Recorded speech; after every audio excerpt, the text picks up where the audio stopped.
are you emotionally eating? There are many different forms of emotional eating, and quite often we don't even know we're doing it. Think about how we express our emotions. Now think about your best friend, or your brother, or your boss. Everyone feels, expresses, and acts on emotions differently. So it's no wonder there are also many different kinds of emotional eaters. Understanding the different types is key if you're trying to figure out your own habits, i.e., do you lunge for the ice cream when you're giddy with joy or when you can't stop crying? Or what's triggering behaviors that's making you reach for food? Once you determine what the underlying emotions are that tend to drive the emotional eating, it will be much easier to chart a path towards solution. Type of emotional eaters: the reward eater. Reward eaters are very diligent people, and they tend to eat when they are stressed, overwhelmed, overloaded, or overdriven. Many busy women over 40 fall into this category. They seldom delay unpleasing tasks or problems, but tackle them systematically and stick to their goals to the very end. If nobody else sees how productive I was,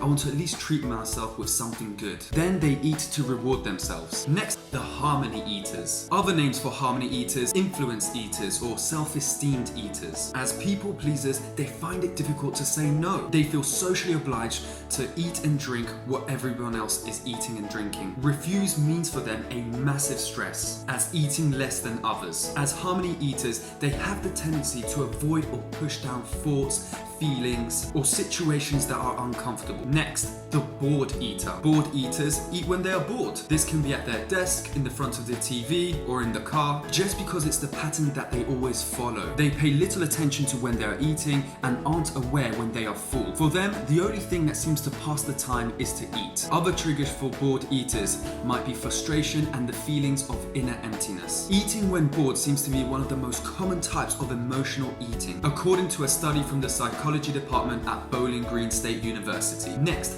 the lonely eater. No one would deny that human connection is one of our most basic needs. The lonely eater is craving for a little personal interaction, i.e. friendship, or for love, intimacy, or someone to share their life with. Loneliness is a massive stress factor according to studies. Scientists have in fact found a direct correlation between loneliness and binge eating. Isolated living individuals on average consume more fat and have less regular meal times. Next, the anxiety eater. Anxiety eaters fall into the habit of eating when they feel anxious, worried, tense, agitated, panicked, or nervous. Eating then may serve as an anxiety-reducing function. A woman may have a hard time controlling her disturbing, relentless, or scary thoughts, but she can control her eating. She starts a dangerous cycle, with her anxiety nourishing an eating disorder that can quickly spiral out of control. The anxiety eaters are sitting in a so-called anxiety trap and try to free themselves from it with food. Next, the tired eater. Not getting enough sleep is directly linked to stress and another major cause of overeating and weight gain. The tired eater is often energetically and emotionally depleted. Many people know they have a tendency for food, especially sugar or carbs, when they are tired in order to energize themselves. A craving for rest, sleep comes with a lack of willpower and increased appetite that makes it harder to stick to healthy eating habits. Finally, the binge eater. Binge eaters have physical cravings for highly palatable foods, such as sugary fatty or salty fatty, in combination with complex emotional, environmental, and psychosocial factors. Their primary trigger is a possible food addiction, chemical dependency. If any, what's your type of emotional eater? Very few people fall perfectly into one of the 7 categories, emotional eater, and may engage in more than one. Also, it's important to be aware that different circumstances demand different approaches. Realizing that you have to respond to emotional hunger dependent on the circumstances is the first crucial step. To find out how to overcome emotional eating,